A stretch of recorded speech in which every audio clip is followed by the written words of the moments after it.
राजा भैया ने दुबई में जाकर पत्नी भानवी ने लगाए गंभीर आरोप, तो क्या बोली बेटी राघवी? बगैर तलाक 10 साल से क्यों अलग है राजा रानी? अक्षय प्रताप सिंह ने बता डाली बड़ी सच्चाई।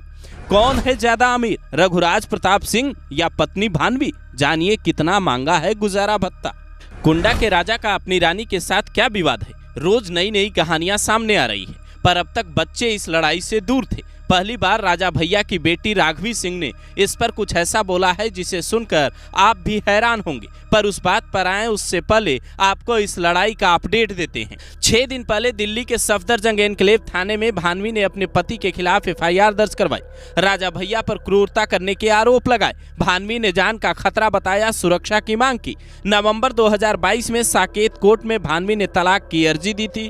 तब से ही ये लड़ाई काफी चर्चा में है। 20 मार्च 2023 को महिला आयोग में पहले ये केस गया, फिर खुद ही भानवी ने इसे वापस ले लिया। उन्हें उम्मीद थी कि चीजें ठीक हो जाएंगी, लेकिन बाद में अब मुकदमा दर्ज हो चुका है। राजा भैया के करीबी अक्षय प्रताप सिंह ने भाभी भानवी पर कई गंभीर आरोप लगाए। पहले उन्होंने एक ऑडियो जारी किया जिसके हवाले से दावा किया कि भानवी ने अपनी मां से मारपीट की, जिसका दुखड़ा उन्होंने राजा भैया से सुनाया था। हमने तो बिल्कुल नहीं कहा है, एक झापड़ हमको लगाई है मोनू और निकल के चली गई। बुढ़ौती में हम नदनियम से और विधियन से मार खाई। नहीं तो अब आप का संस्कार देहे हैं और कितना मूड़े पे चढ़ाए हैं कि दोषी आप हैं। हम तो अपने जान अच्छे संस्कार दे रहे थे बेटा। अब आपकी भाषा शैली देखिए, उनकी देखिए, जमीन आसमान का अंतर है। आप किस तरह से बात करती हैं, वो किस तरह का लहजा इस्तेमाल करती हैं, जमीन आसमान का अंतर है।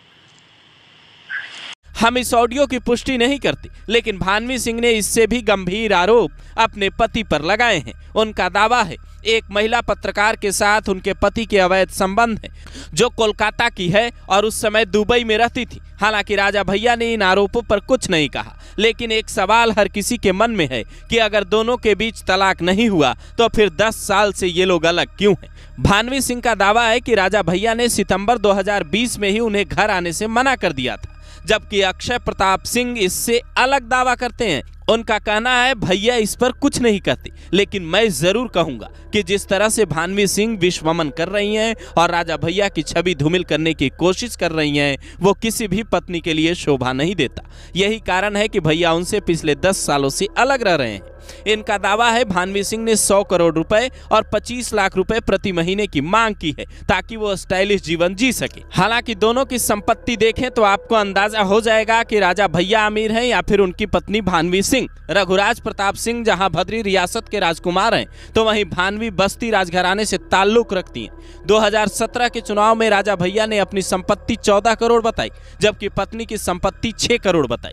लेकिन अक्षय प्रताप का दावा है भानवी सिंह के पास खेत, बाग, दिल्ली में बंगला और कई जमीनें हैं। यही वजह है कि वो अब राजा भैया से ज्यादा आयकर रिटर्न भरती हैं, यानी वो ज्यादा अमीर हुई। लेकिन यहाँ एक सवाल ये भी खड़ा होता है कि जब संपत्ति का बंटवारा पहले हुआ था तो फिर हलफनामे में राजा भैया ने पत्नी की संपत्ति क्या कम बताई? 30 या फिर संपत्ति का बंटवारा बाद में हुआ? 30 साल पहले जो शादी धूमधाम से हुई वो अब तलाक के रास्ते पर क्यों खड़ी है? क्या इसके पीछे कोई और वजह भी है जो सामने नहीं आ रही है? इसका बुरा असर बच्चों पर भी पड़ रहा है। दोनों की 2 बेटियां जिनका नाम राघवी और ब्रिजेश्वरी है और 2 बेटे हैं जिनका नाम शिवराज प्रताप सिंह और ब्रिजराज प्रताप सिंह है। इनमें से राघवी पिता की तरह शूटिंग की शौकीन है। डबल ट्रैप की जूनियर महिला वर्ग की शूटिंग में गोल्ड मेडल जीत चुकी हैं, जबकि छोटी बेटी ब्रिजेश्वरी घुड़सवारी करती हैं, कई प्रतियोगिताओं में हिस्सा ले चुकी हैं। दोनों बेटों ने ग्वालियर के बड़े स्कूल से पढ़ाई की है। आने वाले दिनों में ये दोनों सियासत में नजर आ सकते हैं, लेकिन बड़ी बेटी राघवी अपनी मां का पक्ष लेते हुए ट्विटर पर लिखती हैं, सच केवल इसलिए नहीं बदल जाता कि वो कुछ और कहने के लिए मजबूर करते हैं। आप लोग मेरे बूढ़े नाना नानी को हमारे खिलाफ बोलने के लिए मजबूर कर रहे हैं ताकि आप उनकी बातों का बाद में दुरुपयोग कर सके। आप लोग सब सच जानते हैं, कृपया भगवान से डरें। अब कौन सच बोल रहा है और कौन झूठ, इसका फैसला पुलिस की जांच और कोर्ट की कार्यवाही में होना है। पर पूरी जानकारी सुनने के बाद आप इस पर क्या कहना चाहेंगे? कमेंट कर अपनी राय जरूर दें।